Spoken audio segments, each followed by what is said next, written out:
ఆసియాలోనే అతిపెద్ద గిరిజన కుంభమేళా మేడారానికి భక్తులు పోటెత్తారు.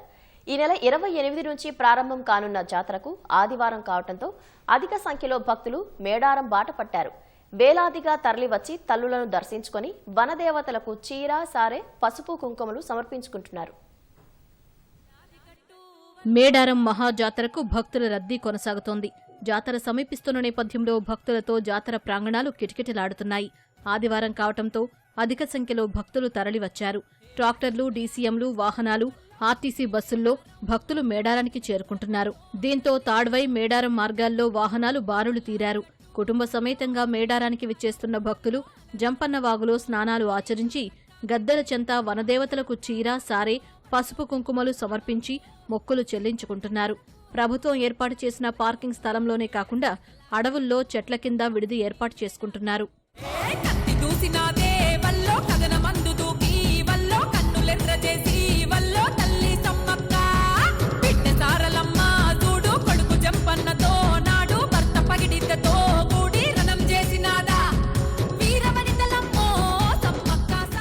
ఆదివారం సెలవు రోజుతో రాష్ట్ర నలుమూలల నుంచి మేడారం జాతరకు భక్తులు పోటెత్తారు. రద్దీని దృష్టిలో ఉంచుకుని ఆర్టీసీ అధికారులు ముందస్తుగా అన్ని ఏర్పాట్లు పూర్తి చేశారు.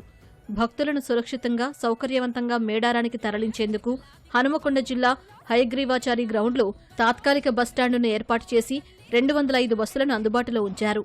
మహబూబాబాద్ ఆర్టీసీ డిపో నుంచి 130 ప్రత్యేక బస్సులను స్థానిక ఎమ్మెల్యే మురళీ నాయక్ ప్రారంభించారు. ఈ ప్రత్యేక బస్సులు సోమవారం నుంచి ఫిబ్రవరి 1వ తేదీ వరకు నడపనున్నట్లు తెలిపారు. జాతరకు వెళ్లే భక్తుల సంఖ్య మరింత పెరిగే అవకాశం ఉండటంతో రానున్న రోజుల్లో మరిన్ని ప్రత్యేక బస్సులు నడపనున్నట్లు ఆర్టీసీ అధికారులు వెల్లడించారు.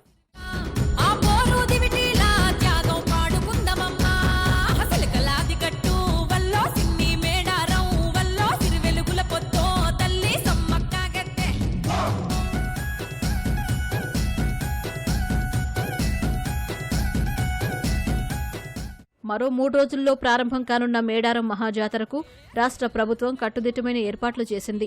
జాతర సమీపిస్తున్న కొద్దీ భక్తుల సంఖ్య రెట్టింపు కానుండటంతో ఎలాంటి అసౌకర్యం కలగకుండా అధికారులు, సిబ్బంది ఎప్పటికప్పుడు పర్యవేక్షిస్తున్నారు.